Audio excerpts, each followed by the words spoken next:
네, 안녕하세요. 책이다의 이준영입니다. 네, 제가 지난번에 고전 읽기 시간이 한 달에 한 번 이어질 거라고 말씀을 드렸었는데요. 한 달이 되지 않았지만 그냥 만들었습니다. 재밌어서.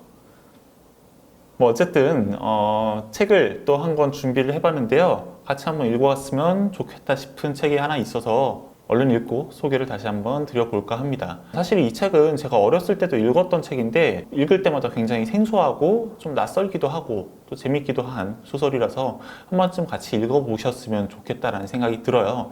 제가 준비한 책은 줄 베른의 80일간의 세계 일주라는 책입니다. 네, 다들 아마 이 책의 이름 정도는 들어보셨을 것 같아요. 아니면은 영화나 애니메이션 같은 걸로 보신 분들도 계시지 않을까 싶은데요.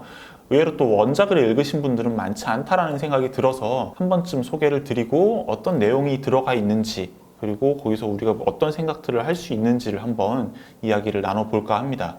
일단 줄 베른 같은 경우에는 우리가 보통 SF계의 할아버지,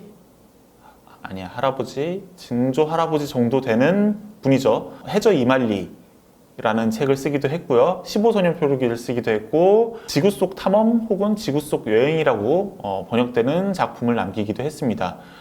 해저 이말리 같은 경우에는 잠수함의 어떤 원형들을 이야기를 했던 첫 사례이기도 하죠. 우리가 상상하지 못했던 이야기들을 굉장히 재밌고 쉽게 풀었었던 작가였는데요. 이 80일간의 세계 일주 역시 굉장히 그 당시 사람들에게는 충격적인 이야기로 다가오지 않았을까 싶습니다.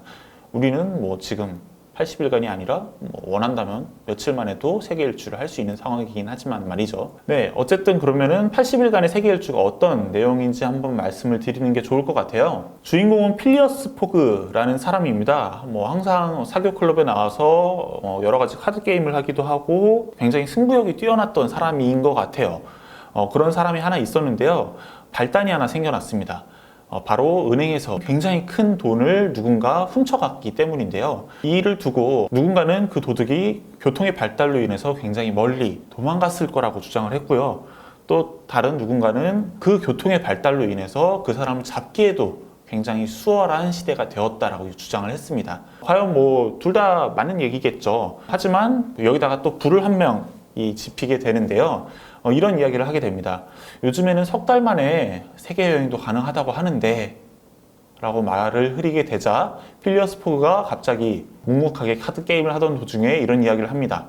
80일이면 충분합니다.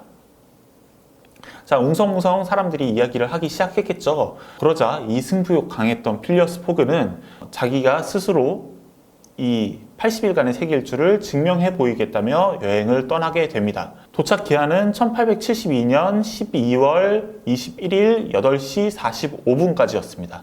정확히 80일간의 세계 일주가 펼쳐지게 된 거죠. 네, 그날로 이 사람은 하인인 파스파르투를 데리고 여행을 떠나게 됩니다. 과연 어떤 결과가 일어났을지는 조금 이따가 말씀을 드리고요. 이런 이야기가 펼쳐질 수 있었던 데에는 그 당시에 일어났던 세 가지의 굉장히 큰 사건들이 있었습니다. 일단 첫 번째는 수에즈 운하가 완공이 된 거였고요. 두 번째는 인도 반도철도가 완공이 된 거였습니다. 그리고 마지막으로는 미국 대륙횡단철도가 개통이 되면서 우리가 세계 일주를 가로질러서 할 수 있게 되는 상황이 펼쳐지게 된 거죠. 이 공사들은 약속이나 한 듯이 필리어스 포그가 여행을 떠나기 2년에서 3년 전에 펼쳐지게 됐습니다. 수에즈 운하와 미국 대륙횡단철도는 3년 전인 1869년에 완공이 되었고요. 인도 반도철도 같은 경우에는 2년 전인 1870년에 완공이 되었습니다. 네, 그렇다고 해서 이 사람들의 여행이 그렇게 순탄치만은 않았겠죠. 당연히 소설이니까요. 인도에서는 철도가 중간에 끊어지는 사고를 겪게 되는데요. 그래서 굉장히 큰 돈을 주고 코끼리를 사서 여행을 하기도 하고요. 코끼리를 사서 여행을 하던 도중에 그 당시 어떤 인도 특정 부족의 풍습이었던 남편이 죽으면 아내를 같이 화장하는 풍습을 막고자 위험을 무릅쓰기도 합니다. 그리고 미국 대륙횡단철도를 이용해서 여행을 할 때에는 파스파르투가 인디언들에게 납치를 당하는 사고를 겪기도 하는데요. 이를 해결하기 위해서 필리어스 포그가 또 용감하게 나서서 사람들을 구해 오기도 합니다. 연착이 된다거나 배를 놓치거나 하는 사고들은 일상 다반사로 일어나게 되죠. 그래서 결국 결과는 어떻게 됐을까요? 이 사람들이 결국 도착한 시간은 1872년 12월 21일 오후 8시 50분이었습니다. 5분이 늦게 된 거죠. 내기로 걸었던 판돈인 2만 파운드는 남의 손에 넘어가게 되었는데요. 2만 파운드라고 하면은 우리 돈으로 약 30억 원에 해당하는 돈이고, 필리어스 포그가 가지고 있던 돈의 절반에 해당하는 돈이었습니다. 나머지 절반은 자신의 여행 경비로 사용을 했기 때문에 이 사람은 결국 빈털터리가 된 것이나 다름없게 된 상황이었죠. 하지만 알고 보니 반전이 일어나게 됩니다. 그들이 도착한 시간이 1872년 12월 21일 오후 8시 50분이 아니라 1872년 12월 20일 오후 8시 50분이었다는 것을 깨닫게 된 거죠. 그런 일이 벌어진 이유는 무엇이었을까요? 바로 이 사람들이 동쪽으로 여행을 했기 때문입니다. 경도 1도를 지나갈 때마다 4분씩 늦춰지게 됐고, 결국 영국에 있었던 사람들은 해가 좌우선을 넘는 것을 79번밖에 보지 못했던 거죠. 네, 그래서 결국 필리어스 포그와 파스파르투 그리고 함께했던 아우디 부인은 내기로 걸었던 판돈을 되찾게 되고요. 다시금 행복을 되찾게 된다라는 내용입니다. 네, 어떻게 들으셨을지 모르겠어요. 아마 이 내용을 알고 계신 분들도 많이 계실 거고, 에이, 결국 뭐 성공할 텐데 성공하는 거 알고 있어 라고 생각을 하고 보신 분들도 꽤 계실 것 같아요. 하지만 소설 속에 들어가 있는 다양한 이야기들과 어떤 상황들은 굉장히 극적이기 때문에 한 번쯤 관심이 있으신 분들은 책을 읽어보셨으면 좋겠다라는 생각이 들었습니다. 줄거리 소개를 간단하게 드렸고요. 지금부터는 제가 느낀 점을 한 2가지 정도 말씀을 드리고 영상을 마무리할까 합니다. 우선 첫 번째는 굉장히 많은 노동자들의 희생을 우리가 기억했으면 한다라는 생각이 들었습니다.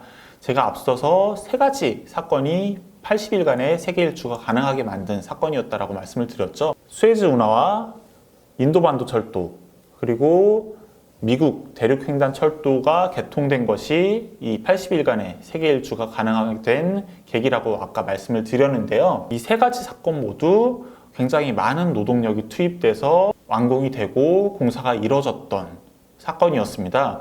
우선 수에즈 운하 같은 경우에는 이집트에서 약 10년간 공사가 이루어졌는데요. 150만 명에 가까운 인원들이 매년 투입됐다고 합니다. 물론 노예나 다름없는 처우로 이 사람들은 노동을 하는 상황이었고요. 그리고 두 번째로 미국 대륙횡단 철도 같은 경우에도 1초라도 빨리 철도를 부설하기 위한 경쟁이 이뤄졌던 사건이었습니다. 그러다 보니까 굉장히 많은 인력들이 위협을 무릅쓰고 공사를 진행하게 되었는데요. 특히 그 당시에 이주해 갔던 중국인 노동자들 같은 경우에는 제 몸에 폭탄을 두르거나 굉장히 가파른 절벽을 넘어서 공사를 진행했다고 합니다. 여기서 희생된 사람들도 굉장히 많았다고 하죠. 그리고 세 번째로 인도 반도 철도 같은 경우에는 인도를 식민지로 지배하고 있었던 영국의 필요에 의해서 만들어졌는데요. 자신들이 공장에서 뽑아낸 면직물이라던가 다양한 공산품들을 판매하고 인도에 있는 자원들을 갈취해 가기 위해 철도를 부설하게 되었습니다.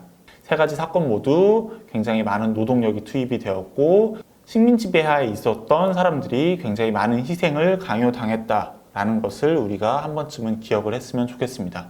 우리 역시 식민 지배를 받았었고 그 당시에 굉장히 많은 핍박과 고통을 당했던 것을 기억해야 하는 것처럼 말이죠. 네, 그리고 두 번째 같은 경우에는 우리가 미래에는 어떤 일을 겪게 될지, 그리고 그 미래를 위해서 우리가 어떤 역할을 해야 될지에 대한 고민이 좀 필요할 것 같다라는 생각이 들었는데요. 앞서 말씀드린 것처럼 우리는 이미 80일간의 세계 일주가 아니라 뭐 원한다면 며칠 만에 세계 일주를 할 수 있는 상황이 되었고요.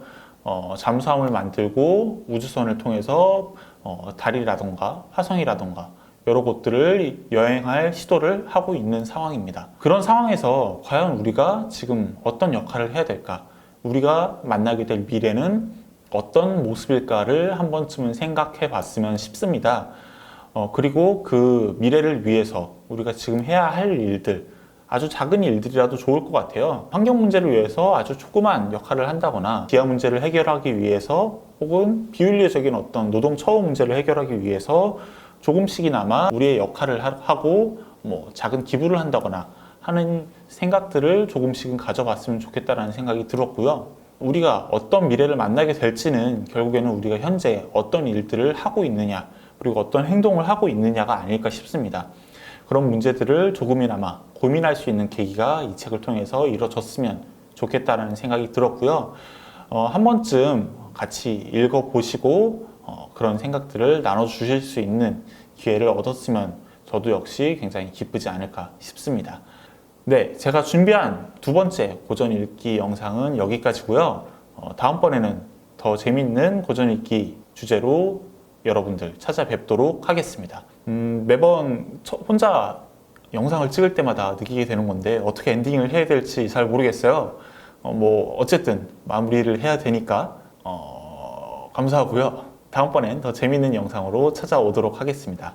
감사합니다. 안녕.